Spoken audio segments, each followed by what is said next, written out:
Hey, welcome to the Young, Dumb, and In Love podcast, where we talk about building stronger and healthier marriages. I'm Julian. And I'm Brittany, and we want to thank you for being a part of the conversation. Hey, if you haven't already, make sure you subscribe and leave us a review so that we can get more connected with you.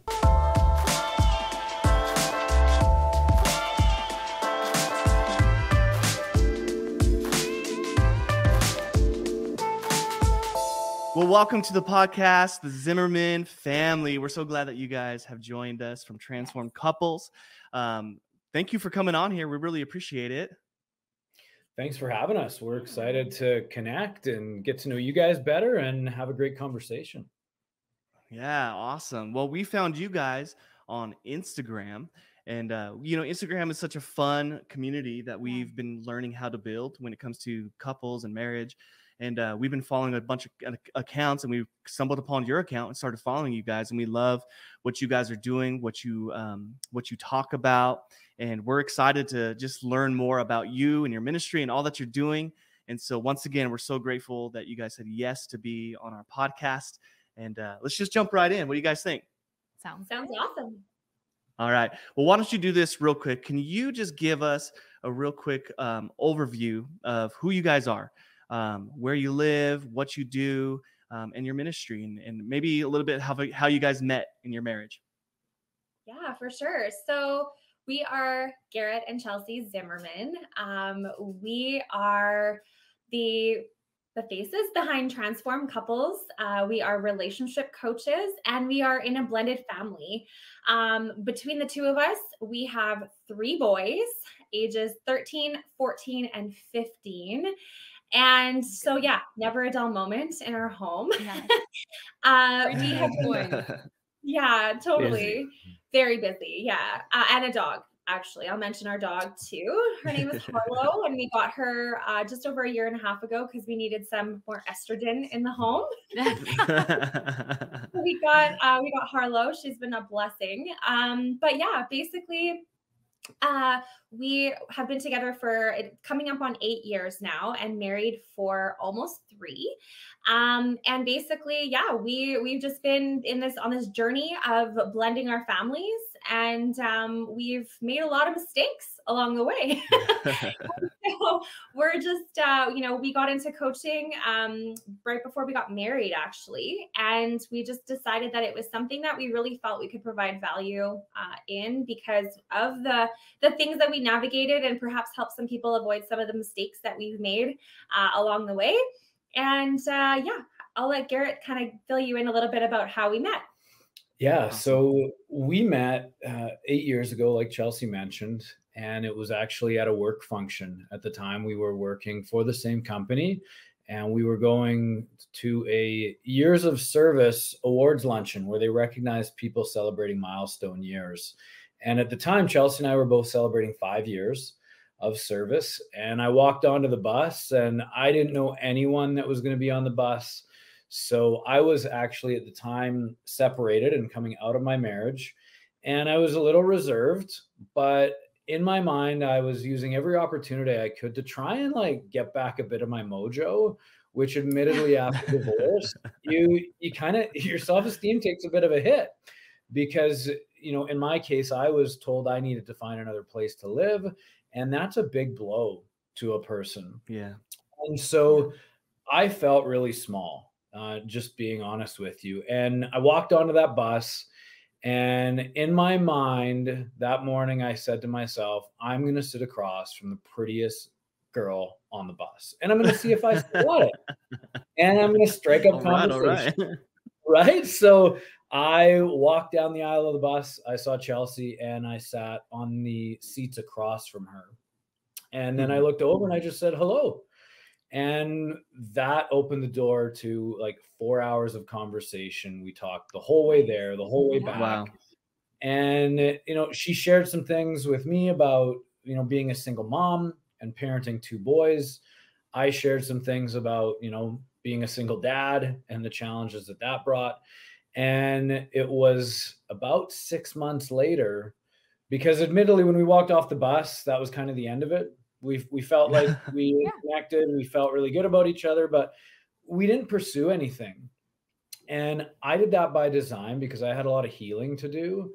And I knew I would be no good to anyone in a relationship because I was trying to pick up the pieces. So I wasn't in a place, and I was really leaning into my faith. I was really putting my trust and my time and my energy into rebuilding my faith. And Chelsea was in a rebuilding mode as well. And we uncovered that in our conversation. So it wasn't until Mother's Day of the following year where we connected at church. And I went up to Chelsea intentionally and I just wished her a happy Mother's Day. And she said, thank you. And then she kind of looked at me with this kind of confused look and said, well, where is your son? And that's when I shared that my son was with his mom, and the light bulbs kind of went off in her head, like, oh, okay, open door, opportunity. Yay, he's single. And then we went on a couple of dates, and before we knew it, we were in what we defined a relationship, and we became exclusive with each other, and the rest is history, as they say. Wow. Yeah. Oh, it's so sweet. Yeah. Wow. And that's crazy that you guys connected so well on a bus, and then 6 months later, nothing between that time, nothing at all. So because we worked for the same company, we had communication through email and stuff like that. But admittedly, what happened was the day on the bus, I really felt a connection with him, as I'm sure he felt with me. But what happened was I actually was talking to some friends after the fact. And my one friend was like, girl, he's married. And I was like, whoa, pump the brakes. I'm like, he's not, no, that can't be. He wasn't wearing a ring. And like, so part of me was like insulted and kind of confused. And that's fair. So fair. I just kind of like was like, well, whatever. Thank you. Next. Like, I'm good. And then, but I couldn't stop thinking about him, you know? So every time his name would pop up in my email, it was like, oh, okay, well, maybe he's interested, or like, but I didn't want to be that. So I was like, okay, well, I'll be nice to you. But yeah, it wasn't until that day at church on Mother's Day where it was like, okay, no, he has been single for a while. And it all kind of started to come together. So yeah. Crazy. 6 months. And then you guys went on a date, made it official. And so speaking of that, so you're a single mom, you're a single dad, you start dating. You said you dated for quite a while before you got married, right? Yeah, a number of years. And we did that on purpose. We were trying to navigate, as any, I think, blended family, single parent does. You reprioritize your life a little bit, and you really prioritize your kids, and you safeguard bringing anyone into their lives, because the loss and what they lose, despite the fact that, at the time we were both sharing our boys equally. It was 50-50 on both sides. So it wasn't that, we had the death of a partner, where, all of a sudden we were 100% responsible for our children. It was the shared parenting. And we both acknowledged and agreed that we didn't want to put our boys in front of each other without knowing that there was something serious here and something significant. Because we didn't want them to just have somebody come into their life and then leave again. And then, moving right along. So it was important for us to protect our boys, while at the same time protecting ourselves a little bit. And then when we got to the point where it was like, okay, we're in it, like, we want to move forward in a relationship together. Then we introduced them. But even then we introduced each other as just friends. We were just friends. And we planned this meetup at a local park. And, we wanted to see how the boys would just interact as boys and in similar ages.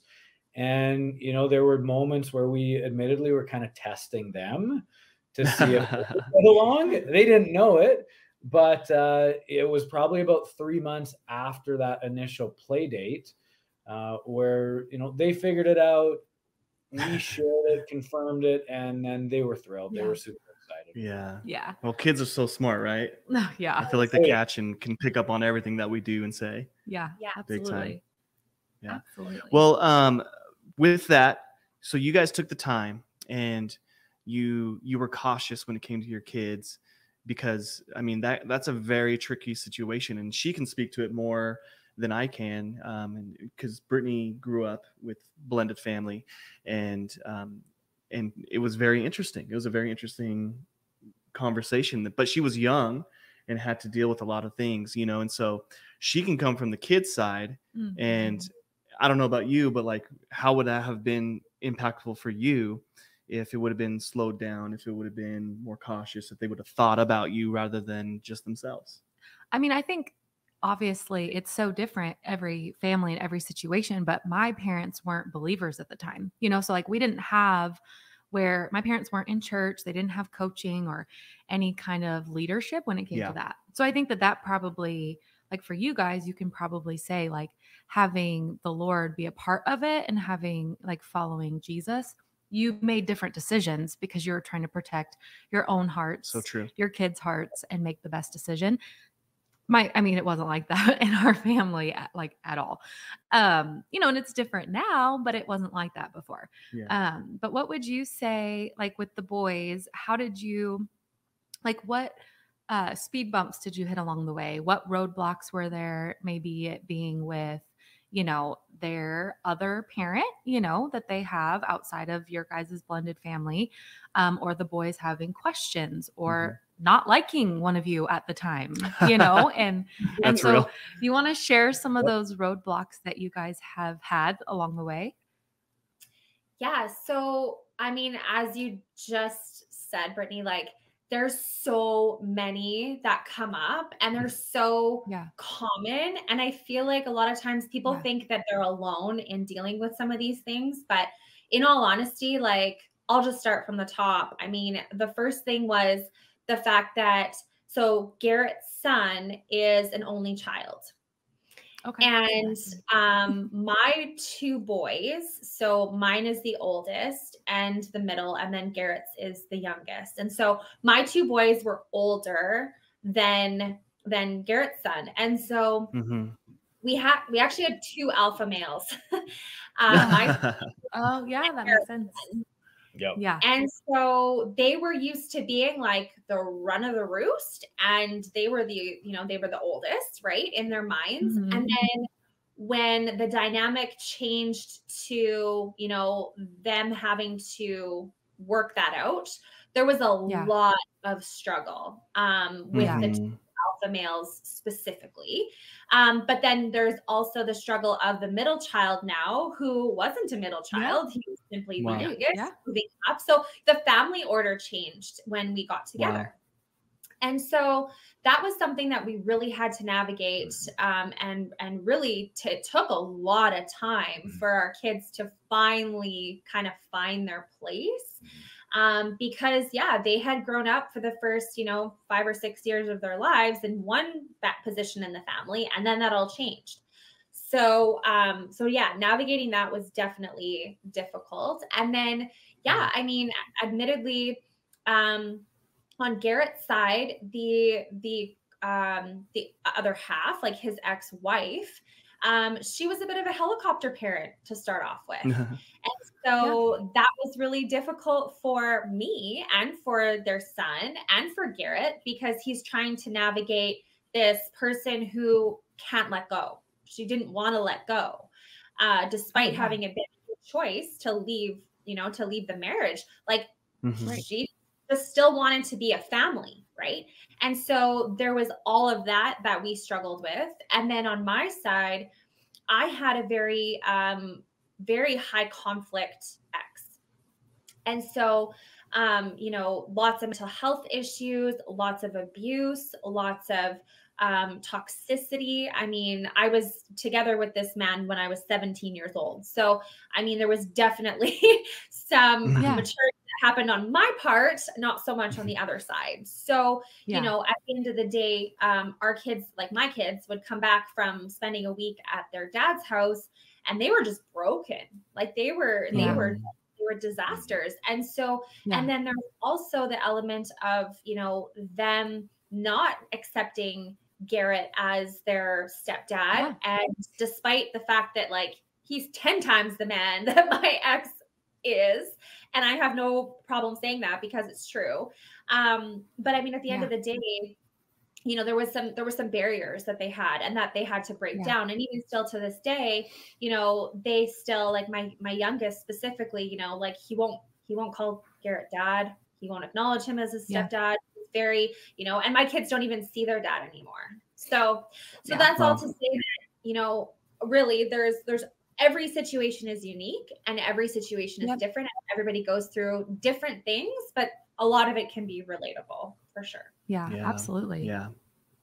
And what would you, so, one of the things that I struggled with a lot was, so my dad, who my mom, like my, you know, biological dad, did not like that I called my mom and my stepdad my parents. He thought that was a dishonoring thing to say.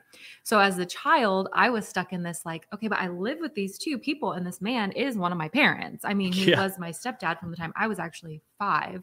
So I was very little and my sister was 3. And so how do you navigate, like, how do you honor the other parent that is not you or you know, so your ex-wife and your ex, how do you honor the parent while also honoring each other? And the, you know, cause you are now the other person's child's other parent, whether they like that or not, you are, you know, and I had this thought when we were talking about it, when you get married and you're a blended family, it's almost like you give birth to a family. I mean, it's like, even though they're grown-up kids, you know, they're older. It's like starting new. They're not newborns, but it's like a whole new process. Just like when you bring a baby home and you're like, like, what am I supposed to do with this? Like you have a blended family and you, Garrett, I had 1 kid. Now I have 3, you know, or you, okay, I had 2 boys. Now I have another boy. So how do you honor that parenting role? You know, like how have you navigated that? Yeah, it's a great question. And, you know, what we've done, and we've said it even as recently as this morning, like we have to be a broken record at times with our boys. And we have to continually remind them that, and especially at the stage in life that they're at, because being 13, 14, 15, they're starting to stretch their wings in terms of independence and wanting independence. So we have to remind them that, you know what, we're in your life. We want to provide, protect, love, do all the things that parents are supposed to do.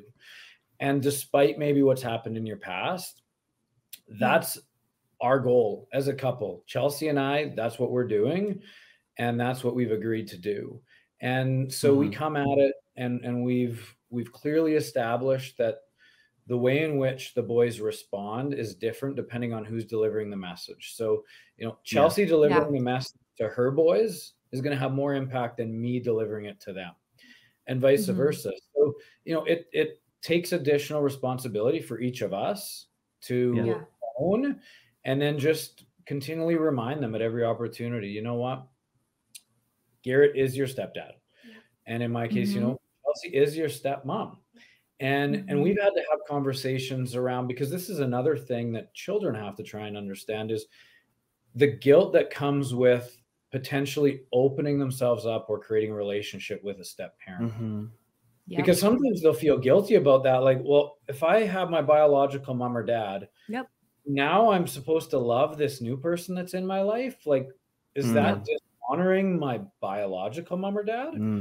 Wow. And so I've had to have conversations with my boy that, you know what, you will always have your biological mom. Like, she's the one that gave birth to you. And Chelsea's reminded her boy that. But because we weren't able to move forward in marriage together, it doesn't mean that you can't now open your heart to love someone else. And the analogy we've given, and parents can relate to this, is when you've got multiple kids, you don't love them all, you know, less or more than the other. You love them all. And you love multiple children. So we've had to tell our boys that, like, we love all of you. We love all of you for the reasons that you love you. your personality differences, the way that you speak, the way that you behave, things we do together. We don't love one of you more or less than the other. We love you all. And we've had to remind the boys that, you can love multiple people.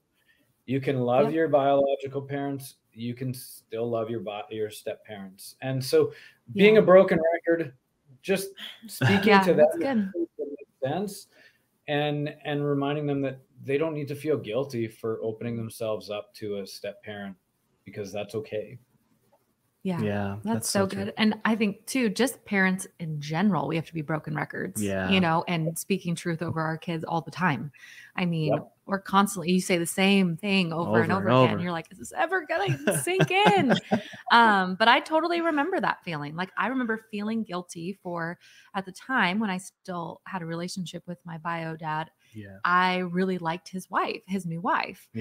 But I love my mom. And so I remember I would cry and be like, I feel so guilty that I love this other woman as a mom. And then, my dad would be like, my bio dad would be like, you can't call him dad. That is not your dad. So just those unhealthy things that you're fed sometimes, and what that can do then psychologically. But I do love him as a dad, and he's great, and it took a long, I call him still my stepdad. I call him DC because I didn't call him dad as a kid because I wasn't really allowed. I was allowed to, but I had to protect. You felt guilty. I didn't want to get in trouble, basically. I didn't want to get in trouble as a child, and that's really good. I think being a broken record as a parent, especially, with the boys, it's good. Well, and just being open and honest with them, saying, hey, you will always have your biological mom, and that'll always be your mom, and your stepmom will be here too as well. And I think, telling him how much you love him is probably a huge part of being successful. Like, not just showing that unconditional love, not treating him any different from your own boys. I think that would make a huge difference in my life. If there was someone that came into my life that was different and I was in that situation, I think love wins, above everything else. And so I think you guys you're a great example of what that looks like and what it needs to look like. And just excited to see as you guys journey forward and in your marriage and in your life with your boys. But when it comes to your marriage, though, I just want to segue just a little bit. When it comes to your marriage, obviously you have all of these different things that you were dealing with when it comes to trying to make the family work, right? And you're having to really ask yourself the question every single day, how are we going to make our family work? But I want to ask you, what are the things that you do? What are boundaries? What are steps that you set up for yourself to allow your marriage to be strong and to grow, and not allowing all the situational stuffs that you are in dictate what happens in your personal marriage? Yeah. So, I know that I might be opening up a little bit of a can of worms here because we discussed it prior to us coming on to the podcast today. But honestly, you have to prioritize your marriage, and you have to put God first. Then you have to put your spouse, and then your kids come after that. And that's a very unpopular opinion. For sure. But I will say that it has been the reason why we haven't walked away from each other. Because I will be completely honest with you, there were times where all of our kids were rooting for us to break up. And they didn't want us to be together anymore. They were like, we're done. Like, we're like, literally, like, my boys would pack their backpacks and be like, we're leaving. And I was like, no, we're not. And it's so hard. And that's the thing. Like, I've had to explain to them in a way that is age appropriate, obviously, that, you know what, I love you. This is me speaking to my children. I love you. You are my child. I will care for you. I will love you. I will nurture you. I will give you everything that you need. But there does come a time where the children are going to leave the nest. And I deserve to be with somebody who brings joy to my life, who brings value, who brings comfort, who brings all of the things that a spouse brings to you.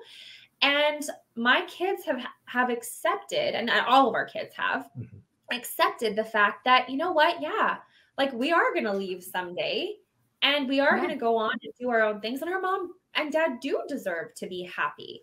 And so it's not to say that we love them more or less, that we love our spouse more or less than our kids. It's simply that we are putting our relationship at the forefront because we are eventually going to be without kids in our home. And so, and it actually sets an example to our kids of what a marriage is supposed to look like, because essentially, absolutely.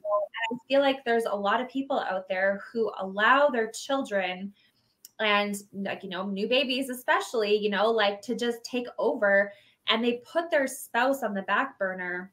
And that's why we're seeing such a rise in divorce in our countries, because, you know, we are not putting our spouse in the position that they need to be in. And so we make our marriage a priority. You know, we take vacations, we take breaks from our kids, we go and refresh and reset and renew, and we come back and we're actually better parents to them when we have the opportunity to go away and to be like, okay, you know what? Yeah, we're taking a break. we need it. We need to refocus. Yeah, exactly. And put our marriage back where it belongs. And honestly, in doing that, like, our boys are learning how to be in a healthy marriage. And so, that's good. I mean, yeah. Well, I think it, like you said, setting an example for them, you know, and if they haven't been able to see that example since they were little, now you have this time now to show them, like, this is what it looks like to be a healthy husband and a healthy wife and have a healthy marriage. And they need that. I mean, they're going to be men who get married and have families, and that's your responsibility. Just like it's our responsibility to teach our girls to be, you know, strong women, you get to teach them to be strong men who know their role, you know. Absolutely. And I think too, like you said, by putting each other first, you know, God and then each other, they will, because kids are smart. Oh yeah, for sure. If they can see like, oh, I'm sneak in right here and take mom's attention or take dad's attention, or all the time, pit them against each other, or mom said this and dad said that, you know, but you have to be a united front. Hey, no, we said this, you know, or whatever. And that can be hard because sometimes I'm like, no, don't bring me into it. And then I'm like, our dad said no, you know, because, you know, like, I'm well, like, she's the cool mom. I'll be like, yeah, you don't need another Oreo. She's like, have 5 more. She's so fun. And I'm like, okay, your mom's funner than me. You can have 5 more, whatever. But I mean, obviously being that united front, you know, and too, like, you guys are still, I don't want to say newlyweds, because but you want to have fun and be together and have that time that you probably feel like in ways, oh, we missed this time together. You know, we're like old married couple now. You know, we've been married 16 years.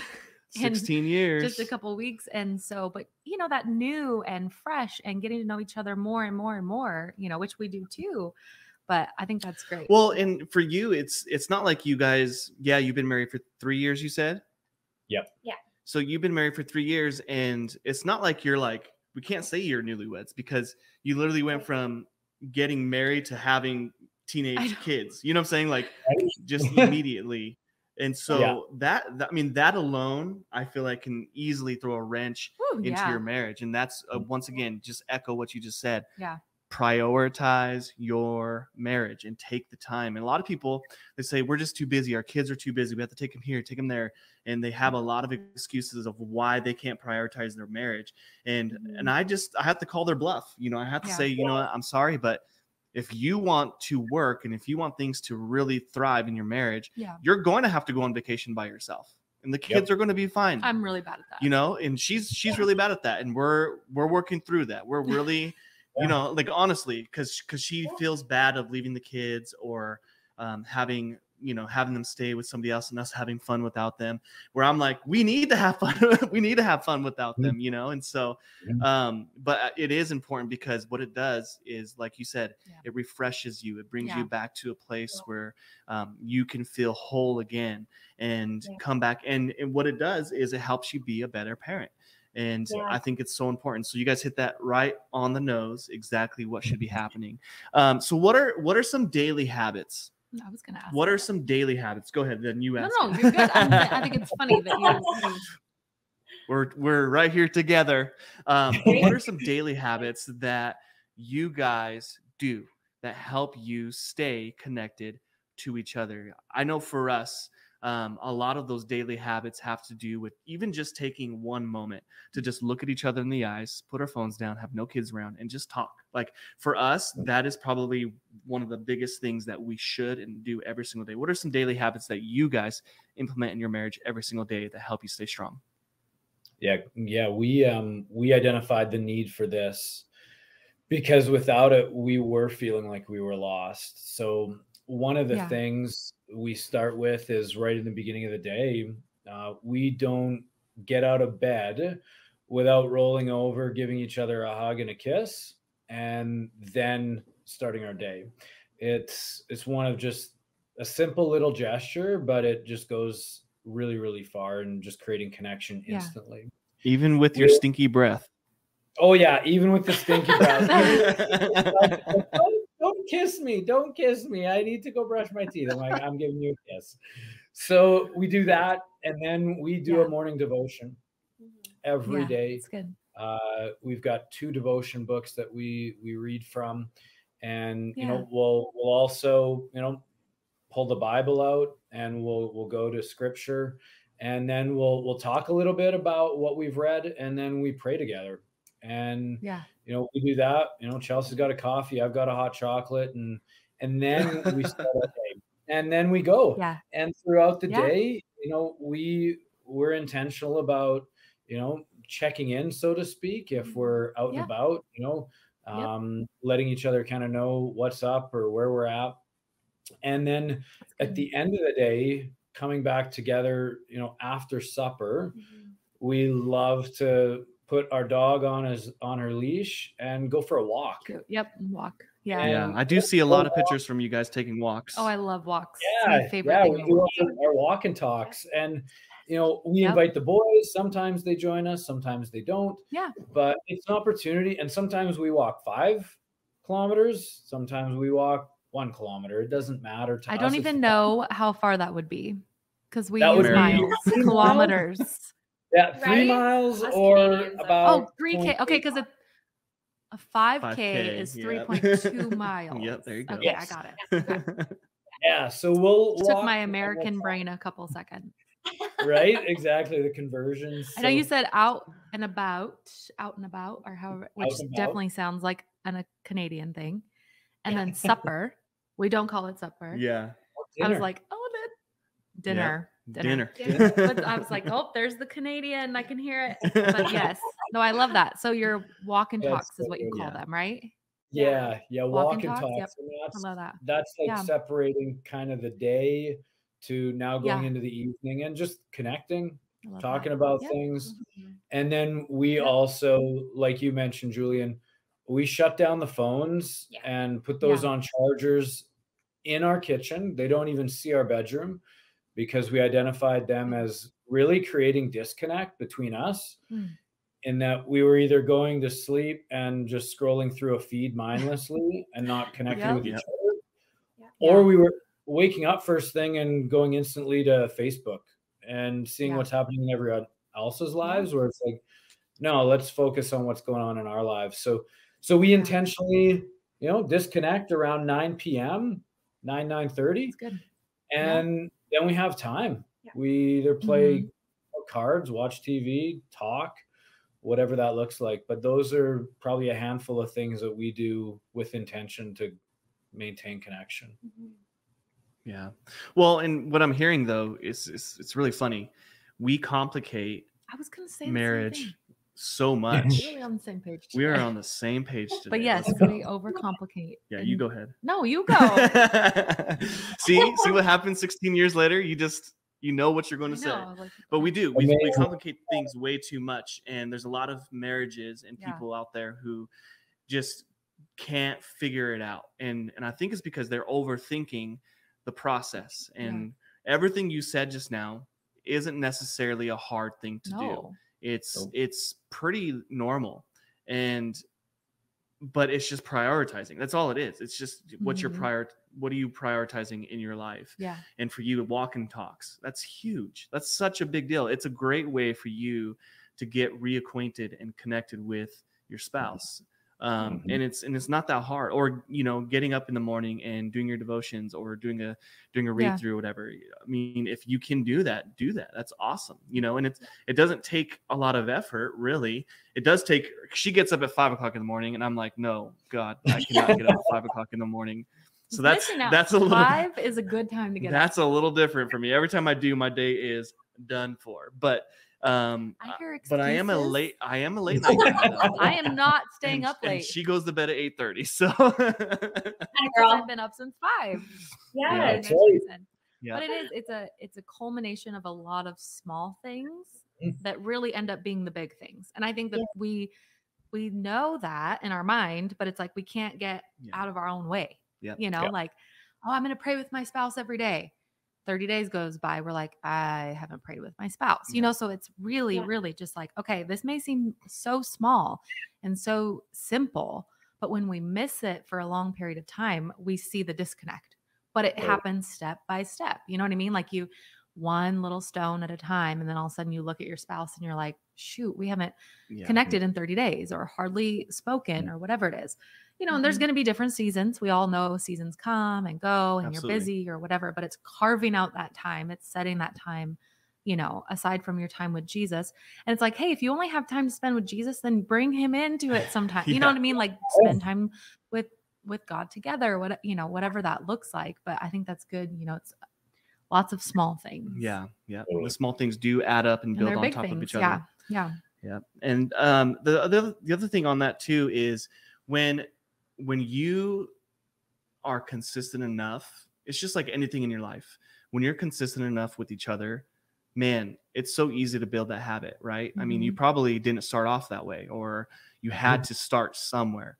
And the hardest part for most people is just getting started, like doing the first step, right? And to create those healthy habits with each other. I mean, even Brittany's reading a book right now talking about, creating habits. Like you really have to start and just get after it and then continue it. And then after a certain amount of time, it's just going to be a part of your everyday life. It's just going to be something that you do, kind of like drinking coffee every morning. Like if I don't make coffee at night and it doesn't brew in the morning, her day is ruined. You know what I'm saying? I'm being dramatic. I don't know if you very dramatic. But, very dramatic. Yes, I am. But the thing is that you do create habits. Yeah. And so whether they're good habits, bad habits, it's very easy to create a habit. You just have to be consistent with everything that you're doing. And I just think that if you can figure that out, if you can figure out how to create those healthy habits, I mean, it's going to be so simple for your marriage to turn around and to be healthier. Do you have something? Well, I think often, and you guys probably feel this, like so many marriages, and you guys do coaching, so I'm sure you hear this, it's all about priority. Like, and so many spouses, we just want to feel like the priority, like, man, they could have gone and done that, but instead they took 5 minutes and talked to me, or they, whatever it is. And so it's prioritizing, and I think we live in a day where we have a tendency to prioritize all the wrong things. And there's so many distractions, many. I mean, we could all spend our entire day on distractions easily, easy. But it's putting your spouse as a priority, and that's really what it boils down to. It's like, you could have 30 minutes to do this, or you could have 30 minutes to do that. And you have to put that as a priority. That's right. That's right. Yeah. I do have another question for you. This one, I like to ask people this because I think it will help younger people who are about to go through what you've gone through. And so what is something that you wish you knew What are some things you wish you knew before you blended your families? Nobody told you. No book ever told you. You learned on your own. You're like, man, if I would have known this, everything could have been different, or this would have helped me so much. Mm-hmm. So I would say that there's probably two parts to this, very briefly. But number one is you need to put God first in your relationship. Yeah. 100%. When Garrett and I actually first met, that's a little bit of a confession. But I was involved in the church. He was not. And it wasn't until after we got married that we got replanted in a church together. Now, it's really important to have that community. It's really important to have people who are wiser than you, people in places of authority. It's really important to any relationship, any long-term relationship. You need to be involved in a church. Number two, I would definitely say that, I mean, it's kind of, well, I don't even know how to really say it. You can say something and then I'll come back to it. Okay. I kind of organize my thoughts. I would just tell myself that you gotta have some grace with yourself. You know, a lot of times we extend grace to others, and we extend forgiveness to others, and we extend our time or our resources to others. But sometimes you need to be willing to give yourself that same grace, that same forgiveness, that same time, because you're going to experience emotions that you didn't even know you were capable of feeling. And you're going to experience situations that you didn't even know existed. You know, we've had friends tell us, you know, I don't know how you can go through what you do. I don't know how you can do what you do. And to Chelsea's first point, well, we have faith first and foremost. We have a God who we know is with us 24/7, has already gone before us. And we've said it to each other many times. He's never going to give us more than we can handle.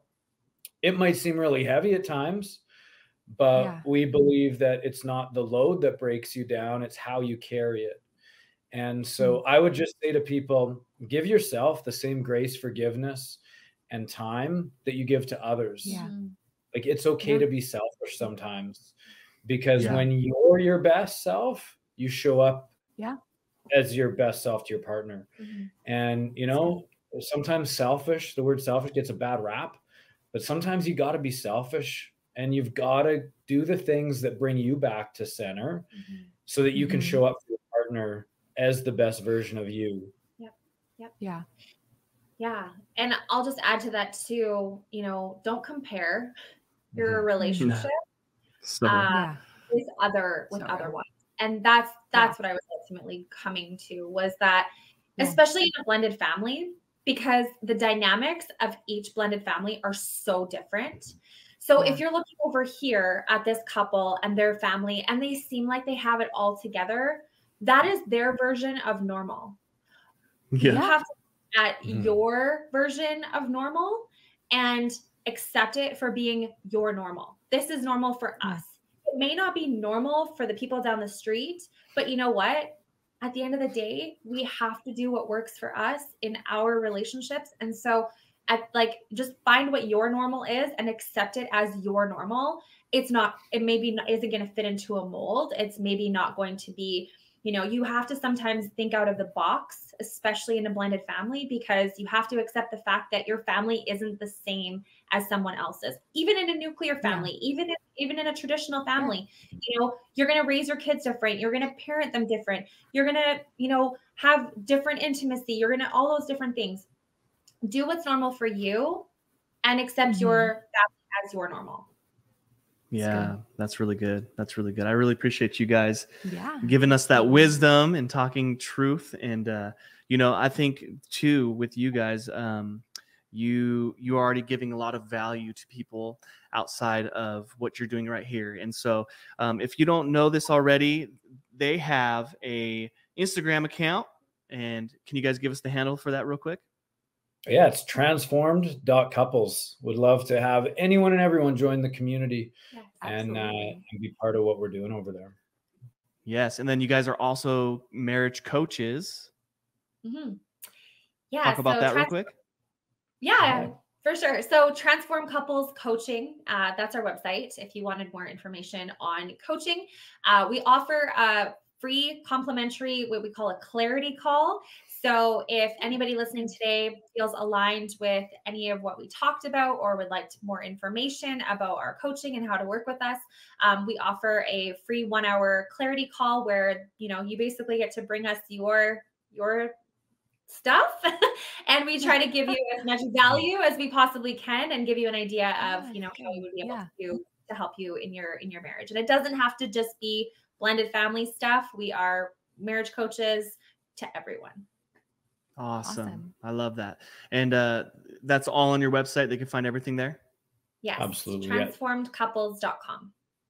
Transformedcouples.com. We'll put a link down below so that you can just click the link, go straight there and visit their website. Also, make sure you follow them on Instagram. Is that all? You guys have Facebook too? We do. Yeah. We're on Facebook at Transform Couples Coaching. Perfect. Transformed Couples Coaching on Facebook. Join their community. Do everything you can to learn from these two. These is an awesome couple, and we're really appreciative of them coming on to this podcast. Once again, if you haven't already, make sure you subscribe to this channel. We're going to have more conversations with people like this as much as possible, and we want to bring value to your marriage. Until next time, we'll see you.